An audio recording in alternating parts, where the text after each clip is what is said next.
Peer system কি, কিভাবে কাজ করে, কতটা দেশে আছে, রুহুল কবির রিজভী এগুলো জানেন না, এলেম নাই। এবং ইন রিয়ালিটি বিএনপির কোনো যুক্তি নাই পিয়ার সিস্টেমের বিরুদ্ধে। আপনি খেয়াল করেছেন কিনা, পিয়ার নিয়ে ব্যাপক আলোচনা শুরু হয়েছে বেসিক্যালি চরমোনাইয়ের সরওয়ারুদ্দৌলানের মহাসমাবেশের পর। তারপর থেকে সালাউদ্দিন রিজভী থেকে শুরু করে বিএনপির যত নেতা যত কথা বলেছে, একটা সিঙ্গেল কথায় আপনি দেখাতে পারবেন না যেখানে বিএনপি পিয়ার সিস্টেমের বিরুদ্ধে একটা যুক্তি দিয়েছে। অবাক হচ্ছেন না? এটাই সত্য। তো বিএনপি কি করেছে? পিয়ারের বিরুদ্ধে কোনো যুক্তি দিতে পারেনি। বিএনপি যেটা করতে পেরেছে, যারা পিয়ার চায় তাদেরকে গালাগালি করতে পেরেছে। বক্তব্যগুলো আপনি একটু সার্চ দিয়ে অথবা ইউটিউবে শুনেন। তাদের বক্তব্য, যারা পিয়ার চায় তারা মেম্বার চেয়ারম্যান হতে পারবে না, যারা পিয়ার চায় তাদের জামানত বাজেয়াপ্ত হবে, যারা পিয়ার চায় তারা আওয়ামী লীগের পুনর্বাসন চায়। মানে যারা পিয়ার চায় তাদেরকে গালি দাও। কিন্তু পিয়ার সিস্টেমের বিরুদ্ধে কোনো যুক্তি নেই। আসলে পিয়ার সিস্টেম বিএনপি বুঝেই না, এটা অবশ্যই স্বীকারও করছে। যেমন রুহুল কবির রিজভী বলছেন যে বাংলাদেশে মানুষের পিয়ার সম্পর্কে কোনো ধারণা নেই, মানে তার নিজের ধারণা নেই, ভেবেছিল বাংলাদেশি মানুষ বুঝে না। বাংলাদেশি মানুষকে আমরা বুঝিয়েছি পিয়ার কি, এটা বাংলাদেশে মানুষ বুঝে গেছে।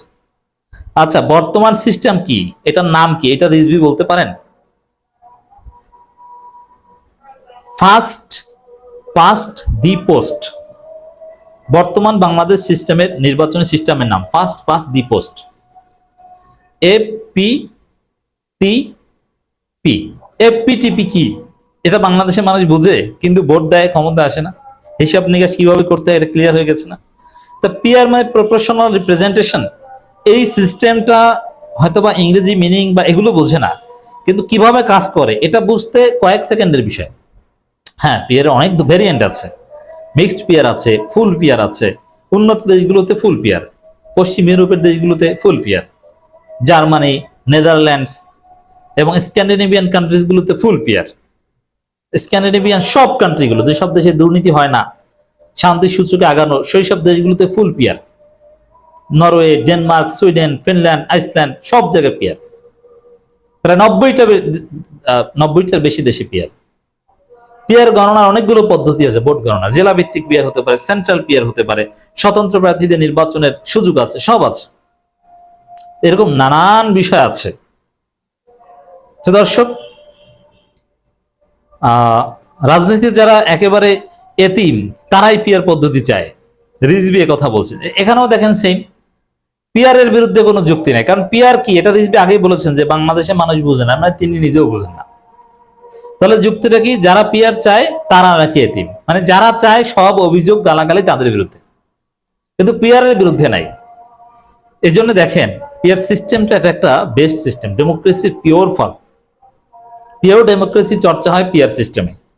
জনগণের ভোটের মূল্যায়ন হয়, গণতন্ত্রের নামে প্রতারণা হয় না, পিওর পিয়ার। কিন্তু বিএনপি এখন পিয়ার চায় না, কারণ পিওর ডেমোক্রেসি চায় না। তারা চায় যে 80% জনগণ যাকে চায় না সে এমপি হোক।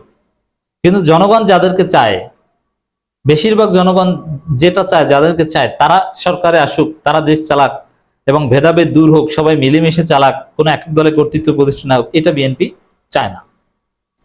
এই যে কথা, রাজনীতিতে যারা একেবারে এতিম তারাই পিয়ার পদ্ধতি চায়। আচ্ছা, জামাত ইসলামী চরমোনাই এতিম?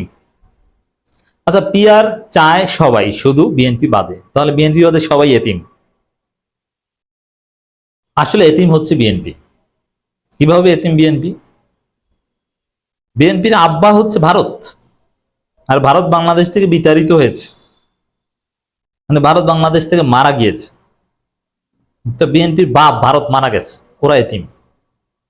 আর জামাত, চরমোনাই, এনসিপি কারো বাপ ভারত না, তা এতিম হবে কিভাবে? এটি হচ্ছে বাস্তবতা। তো দর্শক, আমি যে চ্যালেঞ্জটা দিলাম এটা খেয়াল করেছেন কিনা? পিয়ারের বিরুদ্ধে বিএনপি কোনো যুক্তি দিতে পারে না। যারা পিয়ার চায় তাদেরকে গালাগালি করে, এতিম, জামানত বাজেয়াপ্ত। আচ্ছা ঠিক আছে ভাই, এতিমদেরকে এত ভয় পান কেন? যে এতিম সে তো দুর্বল, সে খেতে পারে না, সে অন্য সাহায্য প্রার্থী, তাহলে তাদেরকে এত ভয় পান কেন? তাহলে আপনি পিয়ার মেনে নেন। আপনার এত ভোট আছে, তা আপনি পিয়ার মেনে নেন। পিয়ারে কি ভোট কি আকাশ থেকে পড়বে? ভোট তো আপনিই পাবেন। আপনারা নাকি 300 আসনের মধ্যে 280 আসন পাবেন, তাহলে পিয়ারেও তো আপনারা সবগুলো পাবেন, সমস্যা কি? আপনাদের যদি নিরঙ্কুশ ভোট থেকে থাকে তো পিয়ারে কি আপনারা নিরঙ্কুশ পাবেন না? ভয় পান কেন? বিএনপির সিনিয়র যুগ্ম মহাসচিব রুহুল কবির রিজভী বলেছেন, পৃথিবীর বিভিন্ন দেশে পিআর পদ্ধতি নিয়ে ব্যাপক সমালোচনা আছে। না, পৃথিবীর সবচেয়ে স্থিতিশীল শান্তিপূর্ণ দেশগুলোতে পিআর আছে। যেমন আপনি যে কোনো সূচকে দেখেন, পৃথিবীর সবচাইতে শান্তিপূর্ণ দেশ হচ্ছে স্ক্যান্ডিনেভিয়ান কান্ট্রিজ গুলো। দুর্নীতি সূচক বলেন, শান্তি সূচক বলেন, সব সূচকে তারা ভালো, তাদের পারফরমেন্স বেস্ট। পশ্চিম ইউরোপের দেশগুলো সবচাইতে সভ্য এবং সমৃদ্ধ। পশ্চিম ইউরোপের দেশগুলোতে এবং স্ক্যান্ডিনেভিয়ান কান্ট্রিজ গুলোতে সব জায়গায় পিআর সিস্টেম। তো দর্শক, রিজভী বলছেন যে এটাকে টেনে নিয়ে আসা হচ্ছে যারা রাজনীতি একেবারে এতিম। কি বলছে যে ব্যাপক সমালোচনা, কি সমালোচনা ওটা আর বলতে পারে না, মানে একটা লাইনও বলতে পারে না পিয়ারের বিরুদ্ধে। পিয়ার পদ্ধতি নিয়ে রিজভী বলেন, আপনার এলাকায় কোন লোক প্রতিনিধিত্ব করবেন, কোন লোক দিন রাত কাজ করবেন, সেটা দেখে আপনি তাকে ভোট দেবেন। কিন্তু পিয়ার পদ্ধতি হলে আপনার পছন্দের প্রার্থী নয়, বরং আপনার প্রতিনিধি ঠিক করে দেবে দল। এটা কোনো গ্রহণযোগ্য পদ্ধতি নয়। তাহলে পৃথিবী চলে এমনি এমনি পিয়ারের উপর? এই পিয়ার জানেই না রিজভী। এই যে কথা, এটাও একটা ভুয়া যুক্তি। সাপোজ আপনি পিআর সিস্টেমে নির্বাচন করলে, তা আপনার এলাকা থেকে কে এমপি হতে পারেন বা আপনার এলাকার দায়িত্বে কে থাকবে, এটা আপনি জানবেন না। এটা আর একটা মিথ্যা কথা। অবশ্যই আপনি জানবেন যে আপনার দল যদি জিতে, অথবা আপনি যে পার্সেন্টেজে পাবেন, সেখানে আপনার এলাকার দায়িত্বে কে থাকবে, এটা আগে লিস্ট থাকবে, আপনি জানবেন, এবং সে আপনার এলাকারই হবে। এখন যেরকম এই এফটিপিটি সিস্টেমে আপনার এলাকার সন্তান আপনার এমপি হয়, পিআর সিস্টেমে আপনার এলাকার সন্তানই আপনার এমপি হবে। আকাশ থেকে বেশি আসবে না, অন্য এলাকার কাউকে দেওয়া হবে না, সেম হবে। এবং আপনি জানবেন যে আমি ভোট দিচ্ছি, সংসদে আমার পক্ষে আমার এলাকার অমুখী কথা বলবে, এটাই হবে। ওই এলাকার মানুষ, এটা জেলা ভিত্তিক হবে, জেলার মধ্যে আপনার এলাকার লোকজনেই লিস্ট দিতে হবে।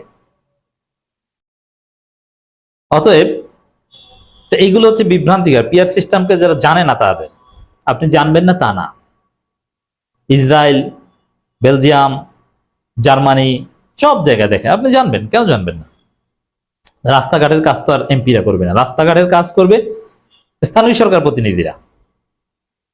স্থানীয় সরকার নির্বাচনে পিআর পদ্ধতি হয় এমন জায়গা আছে, এমনকি গণতন্ত্রের সূতিকাগার বলা হয় ওয়েস্টমিনিস্টার ডেমোক্রেসির, যেটা বাংলাদেশ ফলো করে, সেখানেও আপনি যান, এই গ্রেট ব্রিটেনের স্কটল্যান্ড, ওয়েলস, বিভিন্ন জায়গায় লোকাল গভর্নমেন্ট ইলেকশনে পিআর সিস্টেম হয়।